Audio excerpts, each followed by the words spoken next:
भरत बहुत ही प्रकर्मी और महायोद्धा था, लेकिन प्रश्न ये उठता है कि क्या वह सच में माँ सीता को रणभूमि में ले गया था और सर काटा था? ऐसा बिल्कुल नहीं था। तब आखिर वो कौन थी मायावी सीता? आखिर वो कौन थी मायावी सीता जिसे मेघनाथ ने मारा था? क्या है इसके पीछे का रहस्य? आखिर ऐसा क्यों किया? आइए जाने। माँ सीता के बारे में रामचरितमानस में लिखा है कि रावण वास्तविक सीता को हाथ भी नहीं लगा सकता था। यह बात भगवान श्री राम जानते थे, लेकिन उनका अवतार पृथ्वी पर रावण के पापों का मुक्त करवाने के लिए हुआ था। इसलिए सीता हरण के समय करीब आने पर उन्होंने सीता के प्रति छाया को प्रकट किया और वास्तविक सीता को अग्निदेव के संरक्षण में सौंप दिया। इस बात से अनजान रावण माँ सीता को हरण करके लंका ले गया था। माँ सीता को रावण के बंधन से मुक्त करवाने के लिए भगवान श्री राम ने वानरों के सेना के साथ लंका पर आक्रमण कर दिया था। रावण को युद्ध के लिए ललकारा। रावण की सेना, संगे संबंधी, पुत्र सभी एक एक करके युद्ध में मृत्यु के प्राप्त हो गए थे। परिस्थितियां भगवान राम के पक्ष में होती जा रही थी। ऐसे में रावण के प्रकर्मी पुत्र मेघनाथ, जिसे इंद्र पर विजय पाने के कारण इंद्रजीत भी कहा जाता था, युद्ध के लिए आया। मेघनाथ ने युद्ध करते हुए यह महसूस किया कि राम और लक्ष्मण को सामान्य तरीके से युद्ध में पराजित करना असंभव है। इंद्रजीत को याद आया कि उसे ब्रह्मा जी से यह वरदान प्राप्त हुआ था कि काली की साधना करने के बाद वह अजय हो जाएगा। इसे युद्ध में कोई नहीं हरा सकता है, लेकिन इस साधना के लिए उसे कुछ समय के लिए भगवान श्री राम लक्ष्मण को युद्ध से हटाना जरूरी था। इसलिए मेघनाथ ने युद्ध भूमि में माया का प्रयोग किया। अपनी माया से मेघनाथ ने देवी सीता के ठीक वैसी ही प्रतिमूर्ति प्रकट की थी जैसी हरण के समय सीता थी। देवी सीता को मेघनाथ के रथ पर दुखी अवस्था में देखकर वानर सेना में उत्साह कम हो गया। इस बीच मेघनाथ भगवान श्री राम के सामने आ गया और कहने लगा, ध्यान से देखो, वह कैसे उस स्त्री का अंत करने जा रहा है जो राक्षसों के विनाश और उसके पिता के मोह के कारण बनी हुई थी। ऐसा कहकर मेघनाथ ने माँ सीता का सर काट डाला। इस कथा के अनुसार माना जाता है कि रणभूमि में वानर सेना तथा राम लक्ष्मण में भय और निराशा फैलाने के लिए रावण के पुत्र मेघनाथ ने अपने शक्ति से एक मायावी सीता का रचना की थी। सीता की भली भांति नजर आ रही थी। मेघनाथ ने उस मायावी सीता को अपने रथ में सामने बैठाकर रणभूमि में घुमाना प्रारंभ किया। वानरों ने उन्हें सीता समझकर प्रहार नहीं कर रहे थे।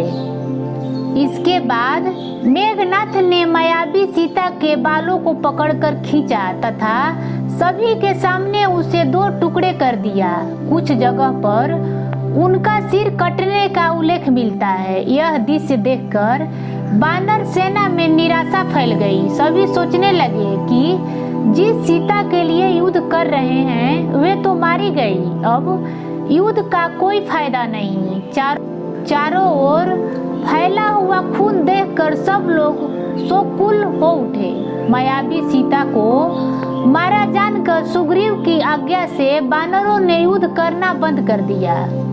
इस घटना को देखकर भगवान श्री राम शोक में डूब गए और युद्ध भूमि में बैठ गए। इस अवसर का लाभ उठाते हुए मेघनाथ ने उसी बीच मेघनाथ निकुंभला देवी के मंदिर में साधना के लिए वहां से गायब हो गया।